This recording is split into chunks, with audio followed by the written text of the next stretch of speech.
Let me tell you something about life when you're a rooster or a hen, or any other small creature in that kind of neighbourhood. You can't get comfortable while there's a fox taking an interest in your business.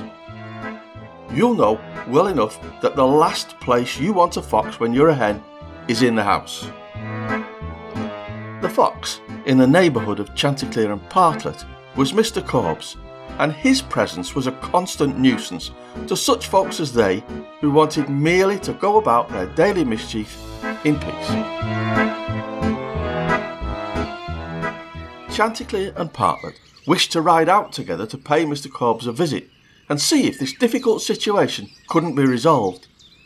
So Chanticleer built a handsome carriage with 4 red wheels and harnessed 6 mice to it, and then he and Partlet got into the carriage and away they drove.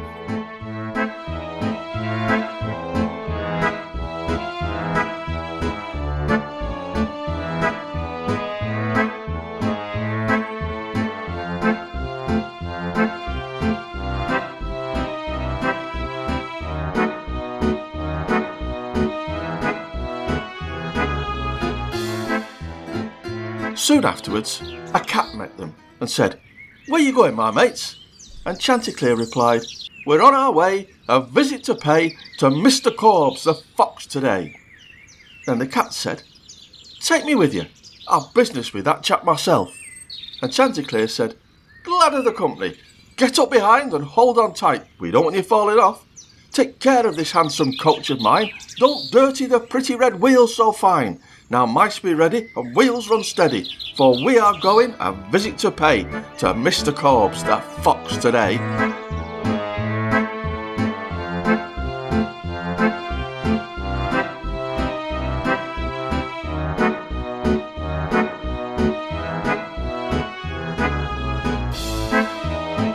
Soon after, along the way, they encountered a millstone, an egg, a duck, a pin, and a new needle, all with a desire to join in the fun, and Chanticleer gave them all leave to get into the carriage and go with them.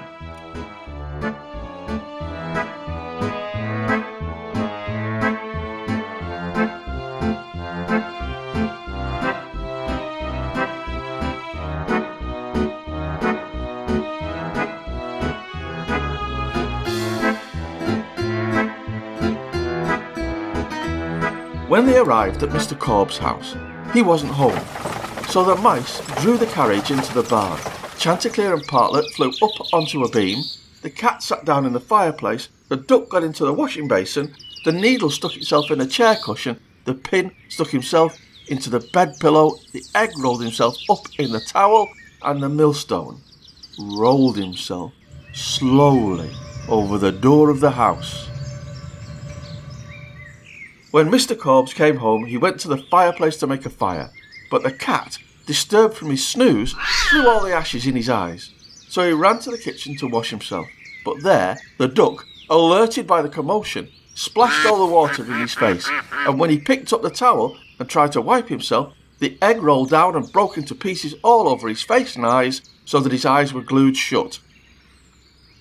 Mr. Korbes was now all of a fizz, and stumbled over to sit in his chair and unstick his eyes, but the needle had a further surprise in store for him.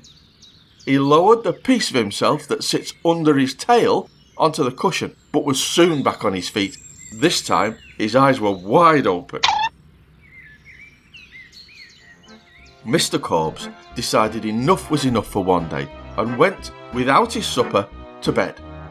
But when he laid his head on the pillow, the pin pricked his cheek. At this he became quite furious. He was fuming and, jumping up, would have run out of the house, but when he came to the door, the millstone fell down on his head and killed him on the spot.